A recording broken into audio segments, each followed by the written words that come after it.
Hello, Cubs fans, and welcome to a brand new edition of Cubs on Tap. I am Ron Luce, joined by a familiar face now for the second time in as many shows, Mr. Bobby Foster. We're back. We got on this microphone, Bobby, literally less than 48 hours ago, and discussed a possible Kyle Tucker trade. Well, Kyle Tucker is now a Chicago Cub. We got the hard hat out in celebration today. How are you feeling, dude? I know this is taking Cubs Twitter by storm. People don't know what to feel, what to think. What's going through your mind right now? I'm kind of like Ricky Bobby in Talladega Nights. I don't know what to do with my hands. So if you see these up here for the whole time, I just don't know what to do with my hands right now. Just don't know what to do. I feel that. I don't know what to do either. Like it doesn't feel real. And I appreciate Scott's comment here because I think we all need a little bit of this right now for more than one reason. And I'll explain why. He says, we are back, baby, to an 86 win team. I do think this team obviously got a lot better. They're probably going to make a Bellinger trade. We'll talk about that a little bit later in the show after focusing on Tucker. They might make another trade. Like, I don't think they're done. And I think that's why it's okay for Scott to say what he's saying, right? Like, oh, they're an 86 win team, but maybe they make 2 or 3 more improvements and all of a sudden they're a 92 win team. And then I think the feelings really start to change with how we perceive this Cubs team going into 2025. But Bobby, I mean, ultimately at the end of the day, I don't think it's a horrendous package what they ultimately gave up for Kyle Tucker. So the final package for anybody that maybe hasn't been on Twitter and is just tuning in with us, or you've been bopping over from all the other shows that have gone live. I know Locked On Cubs was live. CHGO Cubs were live. Our friend over at the Setup Man, he's live. Everybody's been live, and as they should be. There's a lot of reaction to get out here. But it's Isaac Paredes. It's number 7 prospect Cam Smith, who was a top 100 prospect. He cracked the very back end of the top 100 before the end of last year. And Hayden Wesneski was the final piece that got the deal over the finish line. Who would have thought that it would have been Hayden Wesneski at the end of the day? To me, it's a very fair package. It sucks giving up Smith because I think people see the potential what Cam Smith can be. But like we've been beating the drum here at Cubs on Tap, and I think it's fair to feel that way. And I know Tyler Edmonds has felt that way. You felt that way on Wednesday's show. Like, hey, it's a prospect, and you're only getting rid of one. You still got the rest of your top 10 who are all very good players. We think Matt Shaw might be up with this team next year. This feels like a really good trade for the Cubs and for Jed Hoyer. And I know it's only guaranteed for one season, but this is the type of move you make if you're actually trying to compete in the division. It certainly does, because this type of package is something that you can – it's like pennies compared to what the actual other teams in this league would have to give up, because the caliber of their farm system right now is just – it allows them to do this. Cam Smith was a first-round pick last season. They, like you said, they still have Matt Shaw. They still have Owen Casey. They still have Cade Horton if they want to use them. It's perfect that they can finally do this. And for people that are just so hung up on, giving Cam Smith away for a 1-year rental, they can afford to do this. It's not going to cripple them as a franchise. Whereas a team like the Yankees, if they give up one of their top prospects, they don't have as strong a farm system as the Cubs do.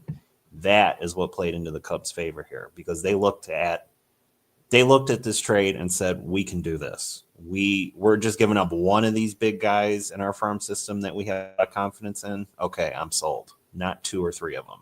So this was a perfect opportunity for them to jump.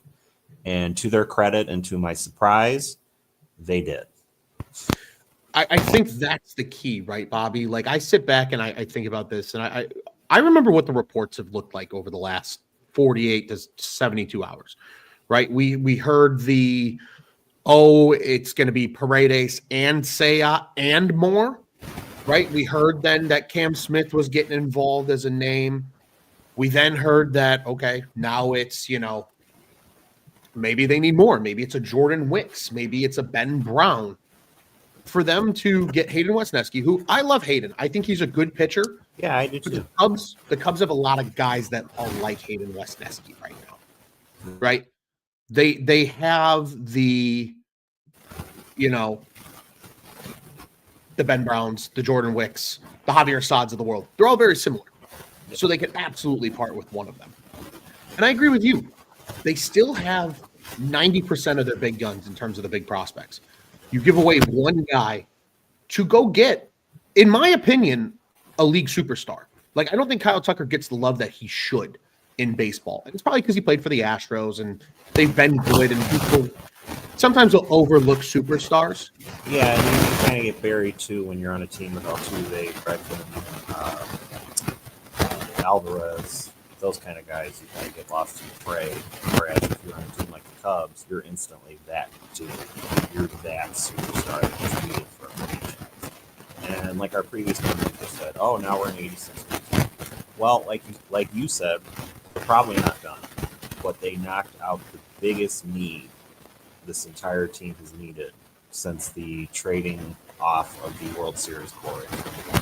They finally addressed acquiring a superstar level talent.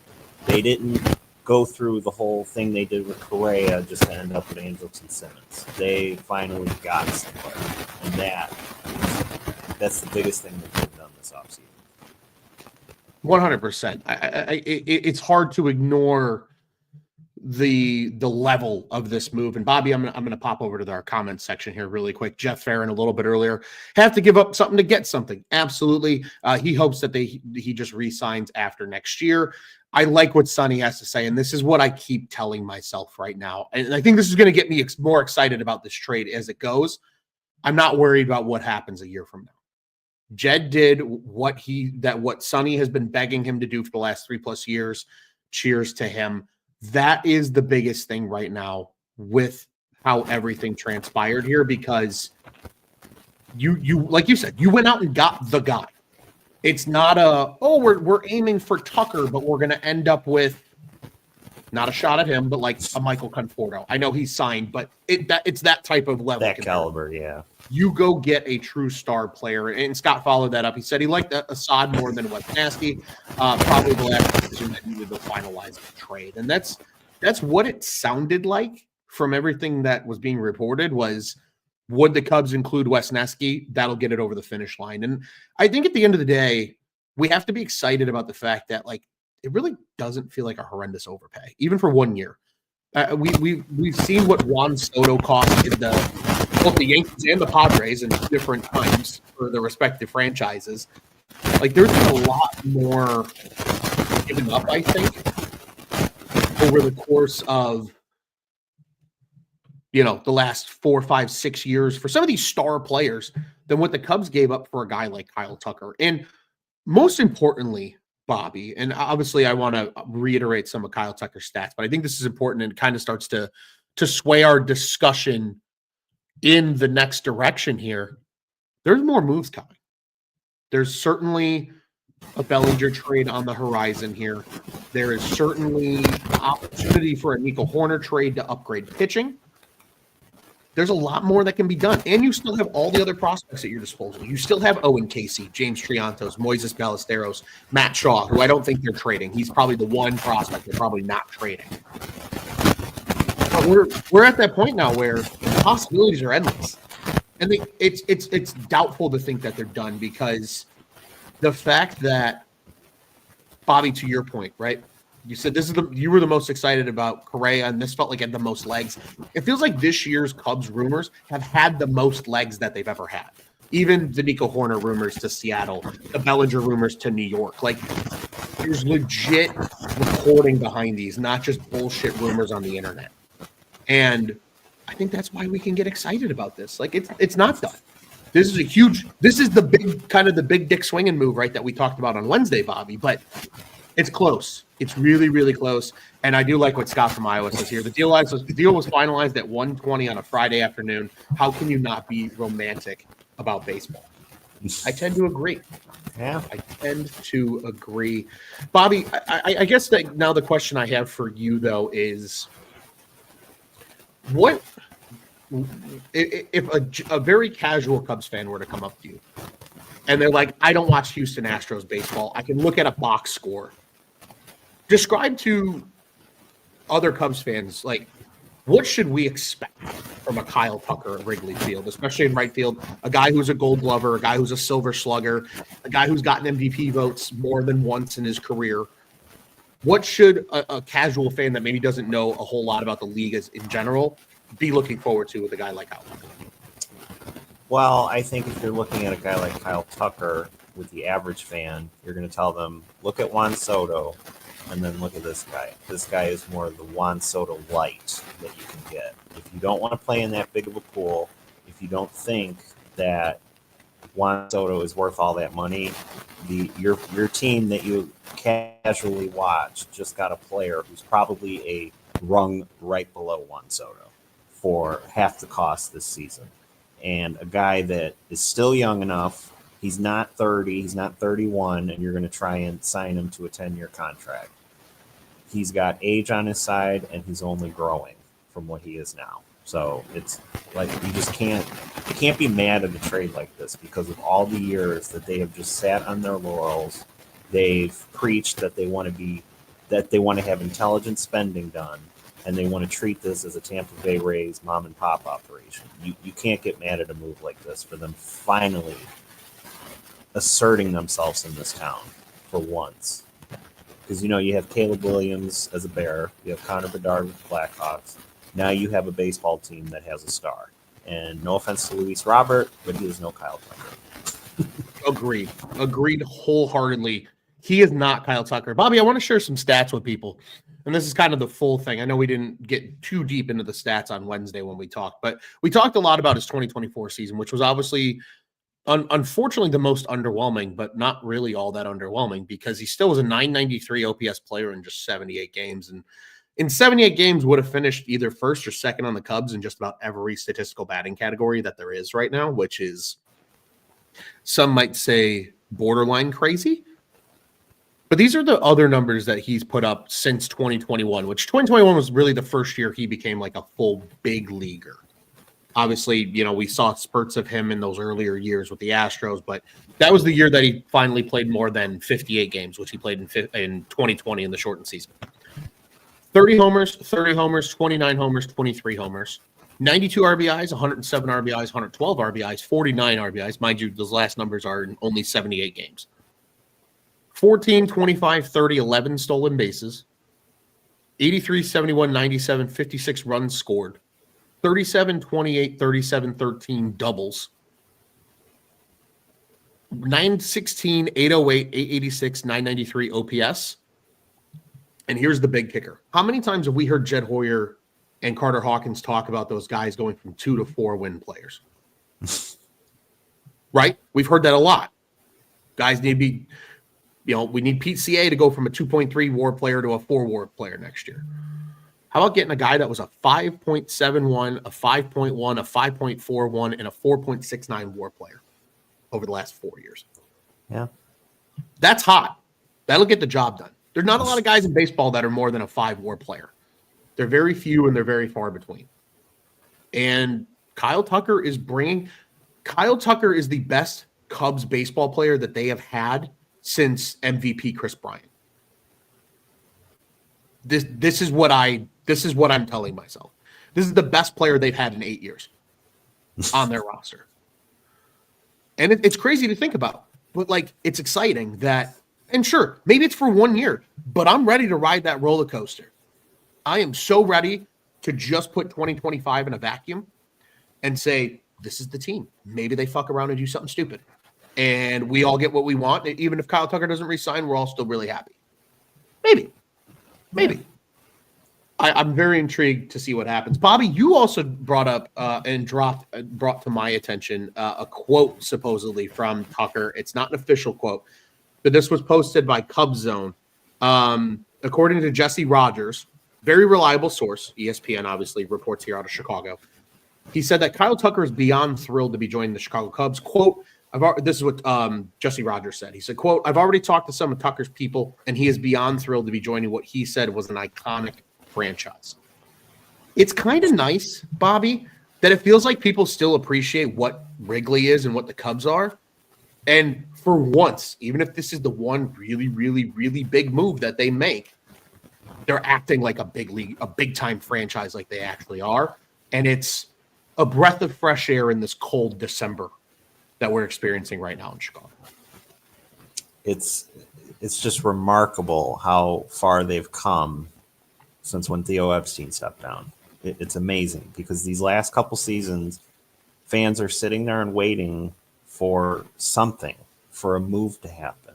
You know, like they've had a lot of solid players since 2021, but not legit stars. Like I've had, no offense to Patrick Wisdom, he's probably a nice guy, but years of seeing him at third base, constantly striking out or hitting a home run when they're up 8-0, I was just growing so tired of it because to win, you need dudes. Patrick Wisdom's a nice player. He's a player that you use on a team that's rebuilding and a guy that you could probably flip at the deadline, get some value for. The fact that they held on to him for as long as they did, and other players that they've had in the past, like they still have now, Miles Mastrobuoni, my favorite. Players like that they've held on to, and preach the company line of, well, he's projected to do this, and if he can project to do that, we'll be much better off.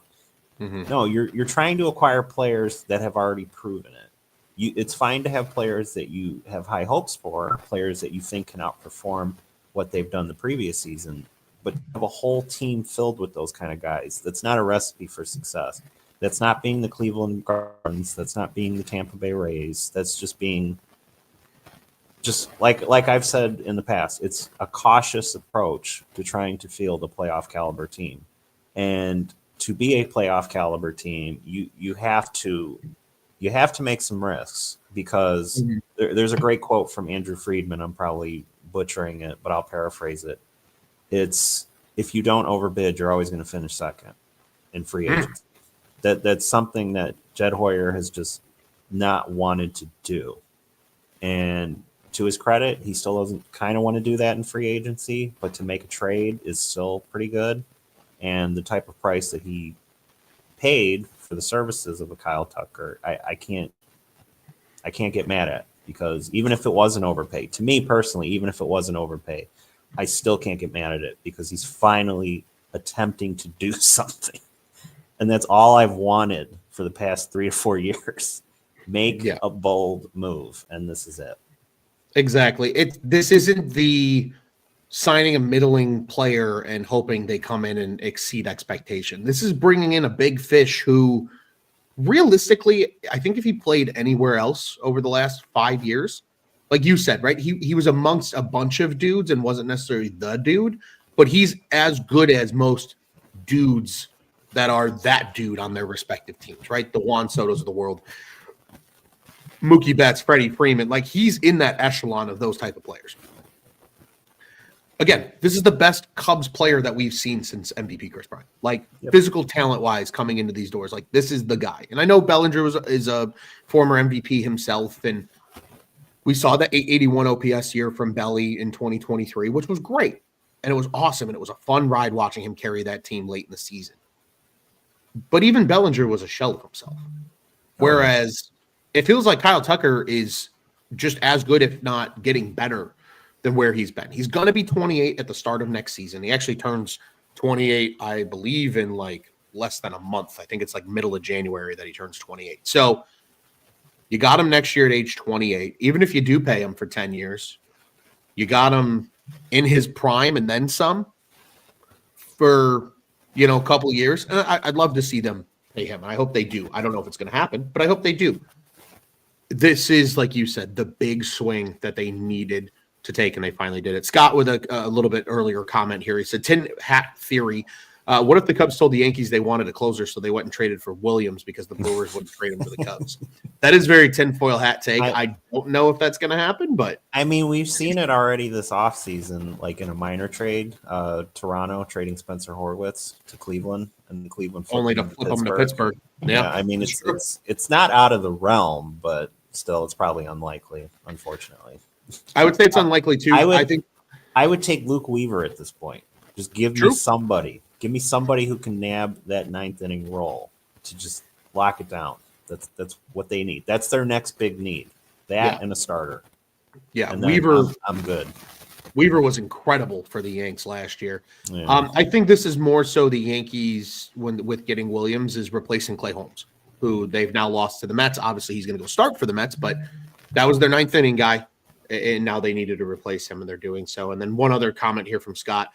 Cubs are graduating from fiscal conservative Midwest bank to a Wall Street mega bank. I certainly hope that's the case. I hope Ken Rosenthal's quote kind of cut deep a little bit, because I hope he's questioning and telling the guy. I hope it still does, because for many years I was always under the assumption that I can't blame Tom Ricketts. I think it's more the decision maker who is awarded the funds to go out and do it is more to blame, and Jed Hoyer. Like, I look at Tom Ricketts and I see a guy who cares. I see a fan, but I see Jed Hoyer as just a guy who wants to play it safe. He wants to play this small ball kind of talent acquisition type of thing. I think it was last offseason, Jesse Rogers had discussed with Jed Hoyer at the winter meetings. They were talking about their lack of moves, because I remember they didn't make a move till like January with like Michael Bush or something like that, where it was just we were sitting on our hands for 3 months and they did absolutely nothing. And they were having some sort of conversation where Jesse Rogers was kind of pressing him a little bit. And Jed goes, well, the Tampa Bay Rays do it like this. And Jesse Rogers is like, well, you're not the Tampa Bay Rays. You're in a big market. You should do something. Not only are you a big market, you're one of the biggest markets. I think that's the difference, right? This even in your own division, you're just so much more advanced than every team in your division. You're not in the AL East where you have a New York market or even a Boston market, right? Yeah, or even a Toronto market, or a Toronto market. You don't have a rival that can match you financially, and you should use that to your advantage. And for so many seasons, they haven't, and it's been baffling. So, yeah, and we knew Jed wanted to build the farm, and we've seen it over the last few years. But it's just nice now finally seeing the execution of the farm. Of what are we going to use it for? Okay, well, there's a lot of people predicting that Matt Shaw is going to be on the opening day roster. Well, great. That's one usage of part of your farm. Now you flip Cam Smith to get a superstar. That's using your farm. It's nice to see them just finally utilizing this farm that they've built over the last few years through trades with guys like Owen Casey and some of the others that have come via trade, Kevin Alcantara, and then the guys you draft, Matt Shaw, Cam Smith, and others. James Triantos, who have risen through the ranks and gotten to where they are now. I like Jeff's comment here, Bobby, and I think it takes us to where I wanted to take kind of the end of the show now. And that is, okay, Jed, what's next? Is it Roki Sasaki? Is it trading Nico Horner and Cody Bellinger for a handful of prospects? Do they sign Tanner Scott? You mentioned their need for a closer. What do you think happens next? I think we can both agree the next chronologically correct in terms of order move will be a Bellinger trade. But what else do you expect to see the remainder of this offseason? Because I think, Bobby, a lot of this is going to happen before the Cubs convention, and I think for good reason. Jed doesn't want his ass get scolded at the Sheridan because he didn't do anything. How much of this do you think we see before the new year? And what do you think we see from the Cubs now in terms of additional moves? Well, after a Bellinger type of move, I expect them to go more towards the middling bullpen market. I think the Andrew Chafins of the world, the Kirby Yates of the world, I think they attack those needs first. I think Sasaki is still viable. I mean, given their reputation in Japan, I think they do have a legitimate chance at him. If they get him, it remains to be seen. But I don't think a Sasaki move is crazy compared to the White Sox giving a presentation. Agreed. I think Sasaki is very viable, and if they don't get him, they don't get him. But I don't think it's because they put their worst foot forward. I think they do have a legitimate chance. I think they do as well. Bobby, the one team I think that I am really keeping an eye on right now for Roki Sasaki is the Seattle Mariners, because it's a West Coast team. They're a small enough market where Sasaki's not going to feel the pressure of a New Yorker in LA, which he's made clear through his agent, Joel Wolf, who's the same agent that represents Seiya Suzuki, that he doesn't want to go to a humongous market. So that to me, that rules out New York, that rules out Boston, that rules out Toronto, that rules out LA.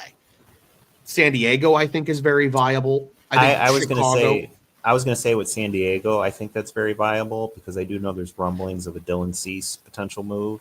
which is wild. Yeah, because I know they're trying to shed payroll, like because the previous owner who had passed away, he knew he was going to pass away, so that's why he was throwing all this money at Xander Bogaerts, Manny Machado. He wanted to win before he went. Yeah. But now that they're trying to shed some salary, and I think they do a good job of doing that because of given their financial constraints. They made the playoffs by trading Juan Soto. That's no small feat. No. So I think a guy like Suzuki probably is a Padre, even if they want to trade Dylan Cease. I know Dylan Cease would probably go to a team like Baltimore, which that would be a good move. Or to any team that's runner-up to Corbin Burns, so that they can play in that market too. Which is why, like you said, Seattle, I think San Diego makes a lot of sense. But yeah, and the Cubs are a big market, but they're not a big market like a New York. So I think something like that makes sense too. Yeah, Chicago's a weird market where, in terms of national media, it's the third largest market in the country. Yet, because it's in the Midwest, it like feels like a small market. Even though there's two teams, like there's pressure from Chicago, but it's not the New York or LA media by any stretch of imagination. You're more like a Gibson Steakhouse in the middle of the desert. That's what the Midwest is in terms of Chicago, because you have, like you said, East Coast, you got all those big cities all in the corner. In the West Coast, you got all those cities lining California. But with Chicago, it's a unique opportunity because you're big, but you're a big fish in a small pond. So definitely. Well put. Well put. I like that analogy a lot. So I think there's a chance. But to me, the Seattle move is where I am intrigued to see what happens. Because to me, Bobby, if Seattle gets Roki Sasaki, one of those starters is getting moved. I don't think you're going to have 6 right-handed starters on your roster if you're the Mariners. So I wonder if there's the opportunity of maybe you get a Luis Castillo. Maybe the Cubs say, hey, we know you need a left-handed starter. How much do you like Jordan Wicks? We'll pair him with a Nico Horner if you give us Logan Gilbert. Yeah. I mean, I think it would be really interesting to see what happens there because the Cubs have a clear need for a right-handed starter. You and I talked about this on Wednesday, and I think we're in alignment there. I like the diversity in a rotation. I don't like all the same. Yeah. Seattle's dealing with that right now. They have 5 right-handed starters, and if they add Sasaki, that's 6. I think they're the perfect team that could benefit from a Jordan Wicks potentially. And I know it's maybe a lot to give up, but if it's all it takes is Wicks and Horner for Gilbert, I do it because you have 3 years, I believe, that Gilbert's still under control, including 2025. Yeah. That's the type of guy you input into this pitching staff, and they go from a top 10 to a top 5 pitching staff in baseball. I mean, even settling with Luis Castillo, that's perfectly fine with me. It's just they need to add that right-handed top of the rotation caliber type of starter because if, like you said, if Seattle goes with Suzuki, that instantly opens up a whole world of possibilities to acquire more starting pitching. And it may have not a month ago, I may have thought that's a trade with Seattle is likely, but I do think other teams are lurking, similar to like Boston, for example.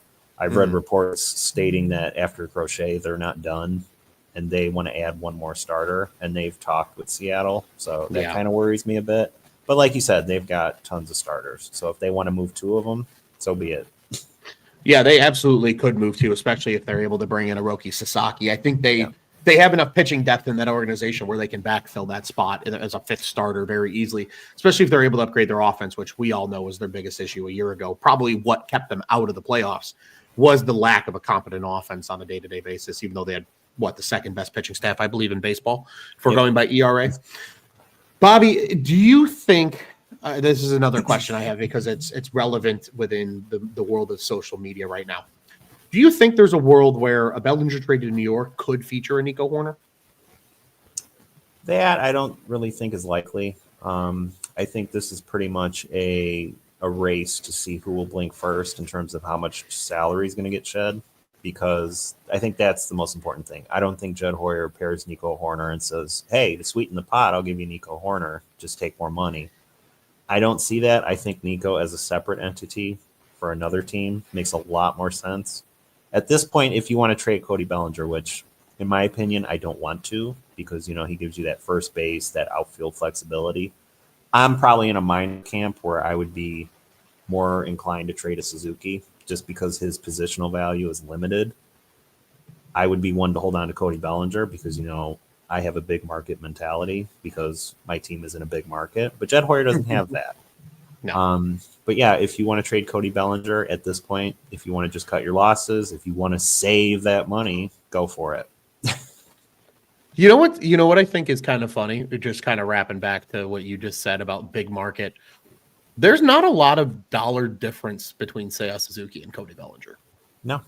I think the biggest difference being, though, that Seiya Suzuki was almost 90 points better last season than Belly was in terms of OPS. I think that's the big thing, right? Because this year, the way it's shaping up, so Seiya Suzuki's deal, I don't think a lot of people realize this, was actually slightly front-loaded. So he's going to make under $20 million for the next 2 seasons. He's making 19. And then you've got Ian Happ making $21 million this year, 19 next year, and then he's a UFA.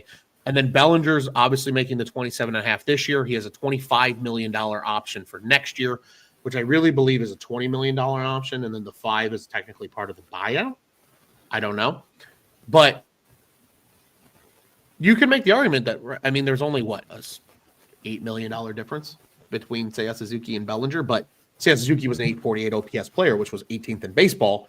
Cody Bellinger's coming off a 761 OPS season after an 881 OPS season the year prior. So I think that's where some of the kind of, I think it might be in the case of Bellinger, he doesn't have no trade clause, right? Where Seiya Suzuki does, and you have to ask him to waive that. And then that can kind of cripple a relationship if the trade doesn't go through. I think that's ultimately why we didn't see Seiya Suzuki's name go to Houston. I think the Cubs went to him and they were like, look, we don't want to trade you, but we do want to get Kyle Tucker in here to pair with you in the lineup. Just as a heads up, if you hear your name out there, don't freak out. Yeah. I think they had to go to him to say that just to not cripple that relationship between Seiya and the Cubs. But I'm interested to see what happens because there is a clear need for the Yankees, right? They need an outfielder now. Soto's gone. Bellinger can come in and play center in New York, and then you can move Aaron Judge over to right field, and I think that's more where he logically fits, even though he's a super freak and he can play center. And then you also have the flexibility where he can play first base if a Dominguez finally pans out, even though I feel like he's been on every top prospect list for the last 9 years. There's that positional flexibility, which brings value to Bellinger, and I think that's why a Belly trade might be more likely than a Suzuki trade. Last comment that we got here, Bobby, from our good friend Darren. He says, maybe sign Pete Alonso and hope between Shaw and Bush you have third base plugged in. What do you think about that idea for the Cubs? Because supposedly, if you believe everything you read, John Heyman said the Cubs are reportedly interested in Pete Alonso. I mean, it makes a lot of sense in the world because I'm among that group that I don't want to hand first base over to Michael Bush automatically. I know Alonso isn't that great of a defender, but I'd feel more confident for Bush to play, say, maybe a third base type of position. Just given the type of production that he offers, I'm looking at my first baseman in a traditional sense as not that great of a defender, but I need a guy who's going to hit 30 to 40 home runs a year at first base, which is similar to my main gripe with Ian Happ, which I like Ian Happ as a player, but left field is also another position where you need that type of power. You need that 30, 40 home run kind of guy. The type of production that Happ offers, that's more like a center field or a middle infield type of positional offensive value, in my opinion. So I think that's fair. I think now, though, my opinion is with getting Tucker for right field, you kind of have the inverse of that now. Where, okay, your big thumper is in right. Yeah. Your other big thumper is your DH and say a Suzuki. Now Ian Happ can be that 780 OPS guy who's still going to have a really good season. And I think what we saw out of Happ last year was he sacrificed some of the average to try and slug more. And I think that was key, right? I'm cool with Ian Happ having a 240 average and a 340 OPS because he walks so goddamn much. If it means that he's got a high fours slugging, I think that's incredibly important for the Cubs because now, whether you keep Horner or not, whoever's potentially playing second base, Michael Bush, Matt Shaw, Nico Horner, right? Those guys are all good average hitters. We know that already. We've seen their numbers, right? They're all guys that can hit between 260 and 280. They don't have to be the big thumper, you know. Obviously, I think Shaw has probably the most upside in terms of, well, maybe Bush does 21 homers a year ago, but we know Shaw could probably get close to that 20 homer plateau as well. You know, now Dansby doesn't have to be the big slugger either. Maybe that benefits him. Maybe his numbers improve because he's going to be hitting lower in the lineup. It's kind of the chain reaction, right? I think it improves the value of some of these guys. Like, I think Pete Crow Armstrong just became even better because now he's got a really competent right fielder. Again, a guy who won a Gold Glove. I know he had a rough 2024 defensively if you go by outs above average, but he still has a Gold Glove on his record. He's going to play competent right field. Happ's a Gold Glover in left. And really, those guys just need to play the corner lines, and then you can let PCA run wild in center field while also building on his value. You can keep adding him lower in the order. Like, it's a domino effect, right? Yep. It really does feel like it helps everybody. But I do agree with you. I would love to see a potential 50 home run hitter. Obviously, Pete Alonso hasn't hit 50 in a while, but a consistent 30 and 40 guy. It'd be really nice to see that at first base. Now you got two of those guys in the lineup, plus a Seiya Suzuki. And then, again, that just heightens everybody else. That heightens Ian Happ. That heightens Dansby Swanson. That heightens Bush, Shaw, Horner, PCA, whomever is playing where. It's nice to think that maybe guys will get help, right? That's the beauty of good players. They raise the level of your other good players around them. And I would expect that to happen in the Cubs lineup. Bobby, do you want to take any stabs in the dark at what you think, if there is a Bellinger trade in the next 24 hours, what it looks like? I think the Cubs are ultimately going to pay a little bit more than they want to, because I do think the Yankees are doing a good job of holding the line. I think a return of one of their prospects, Will Warren, as a pitcher, I think that's very valuable. I think you can look to that as a Hayden Wesneski type of replacement guy. Okay. I believe he does have some major league experience already as a right-hander. Yeah, but I think I wouldn't be surprised to see a Cody Bellinger for Warren type of trade, just a 1-for-1, and then money getting exchanged. So I don't think it's going to be something where it's, oh my God, look at the value they got. I think it's more of they wanted to do this and they got to do it. So as long as I have Kyle Tucker, okay. I love Bellinger, favorite Cub, but if they want to do this, okay. I mean, you gave me Kyle Tucker, so I can't be mad. If this was just in a vacuum and they were like, okay, let's just trade Bellinger and we'll try and replace his this middling production with, like you said, Michael Conforto, I would be more livid. But I can't complain. You went out and got a superstar. Indeed. A notch below a superstar, an ascending player who is pretty damn close to a superstar. I agree. I mean, hell, I know it was only over 78 games, and he realistically probably doesn't put up that production over a 162-game season. But even if you get 150 games out of Kyle Tucker in 2024 and that 993 looks more like a 920 OPS, I believe that still puts him like top 7 in baseball. So to me, I would call that a superstar. You're a top 10 player in the sport, at least from a bat perspective. You're like you said, you kind of teeter on that superstar line at that point.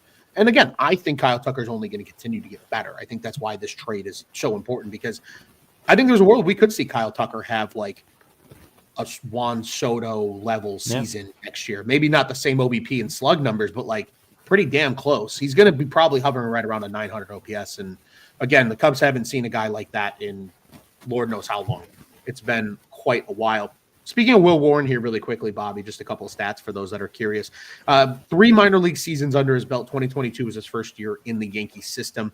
He made 26 starts that year, 3.91 ERA. The next season, both of these are between 2 levels. He increased levels in both 2022. He went from high A to double A, and then double A to triple A in 2023. Had a 3.35 ERA in 2023 over both levels, made 25 starts. Last year, still made 23 starts at the AAA level. His ERA was a little inflated. It was a 5.91, but in just 109 and 2/3 innings of work. 39 walks, 136 strikeouts. So to me, Warren sounds like a guy that maybe the Cubs like because of that strikeout upside, and maybe he lends into like, hey, he becomes an elite bullpen piece that you can work with in the pitch lab, and maybe someday he is a starter. And worst case scenario, he's a really high-end bullpen arm, which obviously, like you've mentioned already, and we've talked ad nauseum about, the Cubs absolutely need. One final question here, Bobby, and then we will we'll need to decompress and reflect on the Kyle Tucker trade. Who is better, Kyle Tucker or Prime Aramis Ramirez? And this comes from my Bears on Tap co-host and good friend, Mr. Quentin Crisco, also avid Cubs fan, even though he doesn't live in the city of Chicago anymore. Bobby, what say you here? Is it Aramis or is it Kyle Tucker? I'm still going to have to probably go with Kyle Tucker. I mean, all that he offers, that type of unreal power and an average, it remains to be seen what kind of impact he'll give you, more of like a 2003 kind of thing. But I mean, Kyle Tucker's a superstar. Aramis Ramirez was a nice player, good player, but not somebody that you're going to look at as a face of a franchise. Which personally, I didn't even look at as a face of a franchise growing up. I was more of Derek Lee's my guy. I think he's that 2005 season or 6 season he had where he was like MVP caliber. I think Derek Lee was pretty much the leader of those teams, even with Soriano towards the end. I think this is the craziest part about Aramis Ramirez. I think Aramis Ramirez wasn't appreciated as much as he should be because of Derek Lee. Like, that's what my honest feeling is that because of Derek Lee, because of Alfonso Soriano, I don't think Cubs fans truly appreciated what Aramis was. Here's some numbers for you, Bob. I didn't realize his numbers were this good because I haven't looked at his baseball reference is deep in detail. 2004 was Ramos's first full season with the Cubs. Obviously, you mentioned the trade midway through 2003 when he gets to the Cubs. He was an 805 OPS player after arriving with the Cubs. 15 home runs in just 63 games. He was really, really good. 2004, he was a 951 OPS player. In 2005, he was 926. In 2006, he was 912. In 2007, he was 915. In 2008, he was an 898. And in 2009, he was a 905 player. And he still put up a 901 OPS season at 34 years old in 2012 with the Milwaukee Brewers. Like, Aramis Ramirez is a damn good player. To his credit, like he was dealing with injuries through his Cubs tenure. And he was. To put up those numbers is still remarkable. So I got to give my hats off to him. Definitely. I love that comment, Q. That one's getting a gold sticky star. We can let people hash it out in the comment section.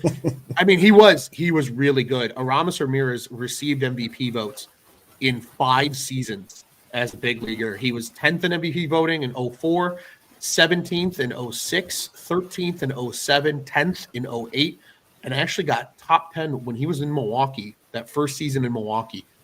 Finished 9th in MVP voting with that 901 OPS year.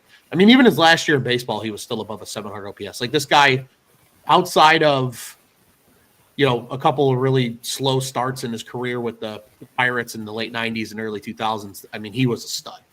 And got to appreciate it. I love that question, Q. Thanks for taking us down memory lane and giving Aramis Ramirez some respect. But I'll agree. I think the ceiling for Kyle Tucker might be a little higher than Aramis, which is crazy to think. And maybe it's the what have you done for me lately, but it's neither here nor there. Bobby, any final thoughts about Kyle Tucker being a Chicago Cub? I mean, I'm getting the jersey as we speak. That's going to be something that'll happen because I don't think I've been this excited at getting a player's jersey since my random Trey Mancini jersey when he signed.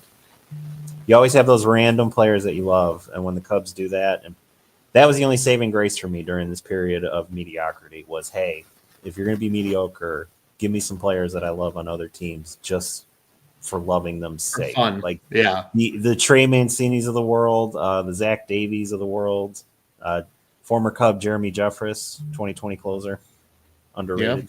Yeah. Jeremy Jeffress was a dude with the Cubs that 2020 season.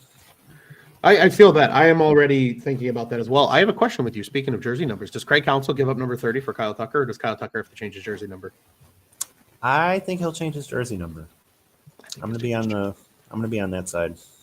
Yeah. Do you have an early guess at a jersey number? I don't know if 3's taken currently. Maybe. To the best of my knowledge. I don't believe 3 is taken. I think the last time. I think it was Nito was the last guy to use it, to the best of my knowledge. So probably 3. 3 or 6. 3 might be open. Well, yeah, because the last guy that wore 3 was David Ross.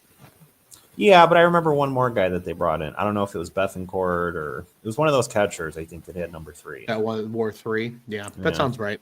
Let me Google that. Correct. Yeah, Let's- I think we're both on the Google train. Chicago Cubs. Yeah. Number Let's 3. see. Uniform numbers. Here we go. The last player to wear number 3. No, 0, 1, 2, 3. Here we go. Oh God, the last Cub to wear number 3 was Daniel Descalso in 2019. So David Ross, if we're going by actually wearing it, he was the last person to wear number 3. Yeah. The last player to wear number 3 was Descalso in 2019. Daniel Murphy before that in 2018 wore number 3. Ross wore number 3, obviously, in his tenure. Jeff Baker wore number 3 back in the day, as did Cesar Torres. I remember him wearing number 3. And Eric Patterson, for his brief stint in Chicago in 2007, wore number 3. Brother of Corey Patterson. Brother of infamous bust Corey Patterson.